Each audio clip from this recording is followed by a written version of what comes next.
How nice it is to welcome everybody here.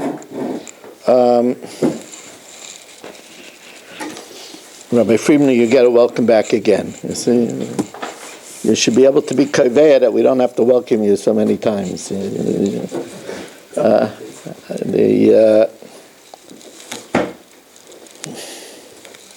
we'll learn again for Mrs. Smulowitz, Yocheved Nechama Bas Yenta, and for Mrs. Yafi, Nechama Sarah Bas Miriam. They should have a refuah shalema b'seich shechel Yisrael.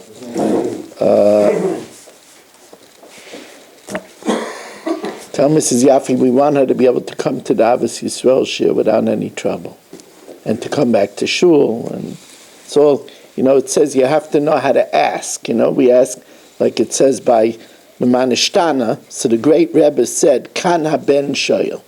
Here you ask for a son, because you don't just ask for a son. You want a son to be able to ask the Mishna, right? So we know Mrs. Yafi is one of the staples by us in shul. So she has to get better to come to shul. She has to get better to come to Avos Yisrael.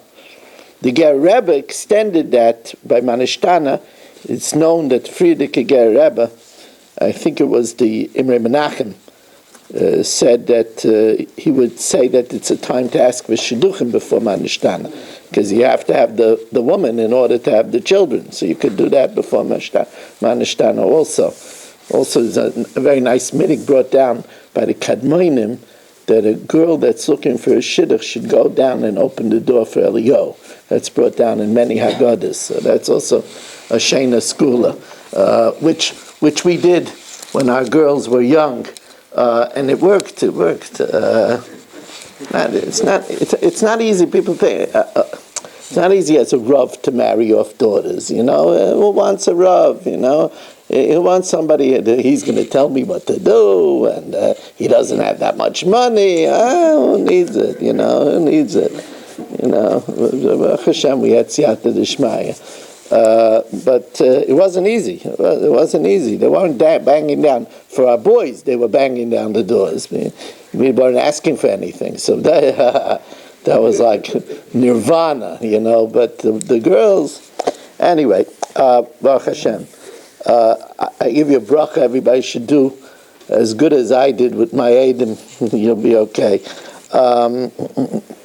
We're holding in Mishna Hey and Vav in the 8th parak of Kesuvos, sponsored by the Fisher family, Lila Nishmas Basi Bas Rabbi, Shlomo ben Avram Alevi, Pel Bas Ruvain, also Lila Nishmas Chaim ben Avram ben Yom Benish, and Fush Levin Fel Yomish Mechai Sarah, for the Schus of Avram ben Yom Benish ben Malk Yudis and family, by Yol Klugman and family of Fush Levin for Meir ben Chai Sarah. So Noflu La Avodim Shvakas Zekanim, there fell to the wife old servants and maidservants. So the husband, he if they die, then he's out of luck, and they're not going to breed any slaves anymore. And all he has is peiros, so yemachru, he could sell them. V'yalokach b'hem karka, so this way he gets fresh real estate. V'vaychel peiros, and then he'll be able to enjoy the usufruct for many years.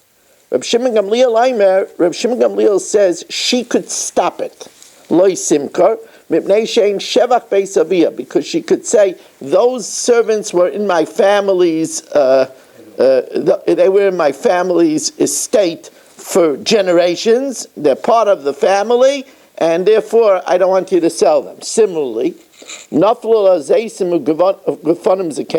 if they fell to her olive groves and old vines, now they're going to pet her out and die. So then the husband is going to be out without nothing. Yemachru leitzim, he could sell it for its timber value. V'yilakach b'hem karka, and he buys fresh real estate. V'vaychel peiros, either karka, and he uses the peiros, or apartments, and he gets the rent. Reb Yehuda says once again, Loi simkar, she could block the sale. Mipnei shein shevach beis avia. What do you mean? Our family had that vineyard in Mad for many years, and it's a part of our family. That's the Weiss vineyard, and therefore he has no right to sell it. Let's say he made improvements on his wife's property. He put in a sophisticated sprinkler system. He put in a very expensive fence. Hoitzi harba v'achal kima, whether he spent a lot and he only got a little profit, or kima, he spent a little v'achal harba, and then they get divorced. What he spent, and what he ate, because as long as he enjoyed some benefit, he can't say, look, I put in improvements and I didn't get anything, but he did it for himself as well, because he thought he would benefit, and when they get divorced, she doesn't have to reimburse him for any of the improvements. But if he put in a sophisticated sprinkler system, or a very, very expensive fence, or a system of alarms or whatever, and he didn't get any benefit, then Yeshama, if they get divorced, Yeshava kamahoitzi, he swears how much he spent, v'yitol, and he could collect that from the wife. Mishna Vav tells us, Shemeres Yavam, that means Reuben was married to Sarah, and Reuben dies. And Sarah is awaiting Yibam from Shimon, and at this juncture, if she inherits property from her mother, from her maternal side, Shemeres Yavam Shelafula Nechasim, Moedim Beisham Beisil, Beisham Beisil say, at this juncture, while she's just awaiting Yibam, Shemoicheres, she could sell it, v'noisenes, or gift it, v'kayim. And Shimon can't stop her, and even when Shimon is miyabim, he can't take it away from the lekuchas. But what happens if while she's in limbo, while she's awaiting Yibam, Mesa, what happens if she dies? Mayasa b'ksuvasa, what about her ksuva? There's a ksuva of the base ksuva, and also there's the nichsei tzayin barzel that was entered into the ksuva that the husband took responsibility for in pichsul pichsulay, in the sira yisirulay. If it went down, he suffers the loss. If it goes up, it's his. What about the nichsei melug, which the husband only had the right to take the profit, but it was hers, and if it goes up in value, she gets the profit. If it goes down, she takes the loss. So Beis Shammai says that at the state of Zika, when there's this magnetic force between her and Shimon, there's a tzad that it could be like Nesuin.